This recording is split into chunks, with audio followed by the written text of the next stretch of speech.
اعوذ باللہ من الشیطان الرجیم بسم اللہ الرحمن الرحیم۔ تمام چیزیں جو آسمانوں اور زمین میں ہیں اللہ کی پاکی بیان کرتی ہیں۔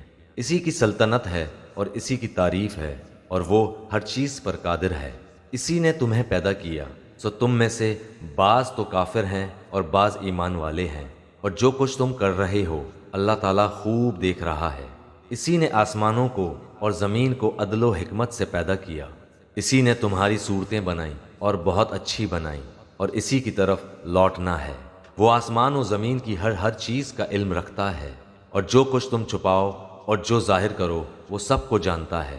اللہ تو سینوں کی باتوں تک کو جاننے والا ہے۔ کیا تمہارے پاس اس سے پہلے کے کافروں کی خبر نہیں پہنچی، جنہوں نے اپنے اعمال کا وبال چکھ لیا اور جن کے لیے دردناک عذاب ہے؟ یہ اس لیے کہ ان کے پاس ان کے رسول واضح دلیل لے کر آئے، تو انہوں نے کہہ دیا کہ کیا انسان ہماری رہنمائی کرے گا؟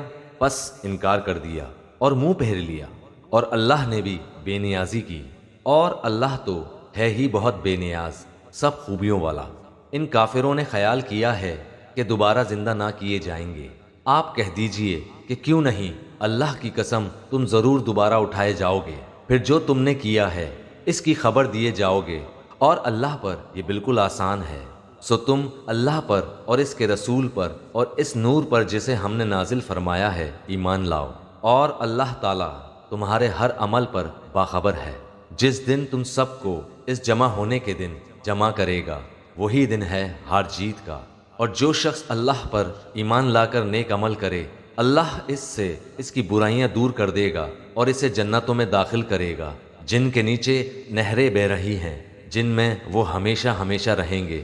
یہی بہت بڑی کامیابی ہے۔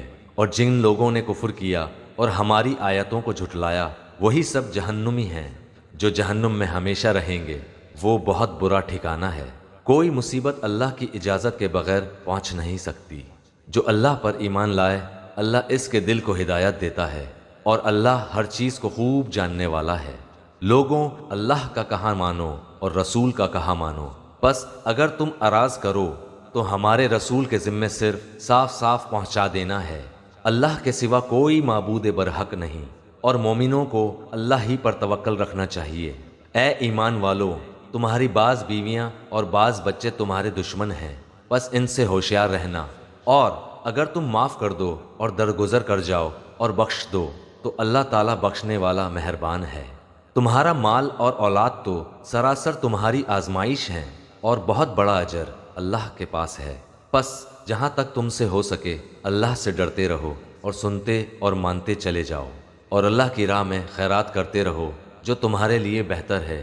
اور جو شخص اپنے نفس کی حرص سے محفوظ رکھا جائے وہی کامیاب ہے۔ اگر تم اللہ کو اچھا قرض دو گے، یعنی اس کی راہ میں خرچ کرو گے، تو وہ اسے تمہارے لیے بڑھاتا جائے گا اور تمہارے گناہ بھی معاف کر دے گا۔ اللہ بڑا قدردان، بڑا بردبار ہے۔ وہ پوشیدہ اور ظاہر کا جاننے والا ہے، زبردست حکمت والا ہے۔ ابھی ہمارے اس چینل کو سبسکرائب کریں اور بیل آئیکن کو ضرور کلک کریں، تاکہ آپ کو ہماری تمام ویڈیوز بر وقت ملتی رہیں۔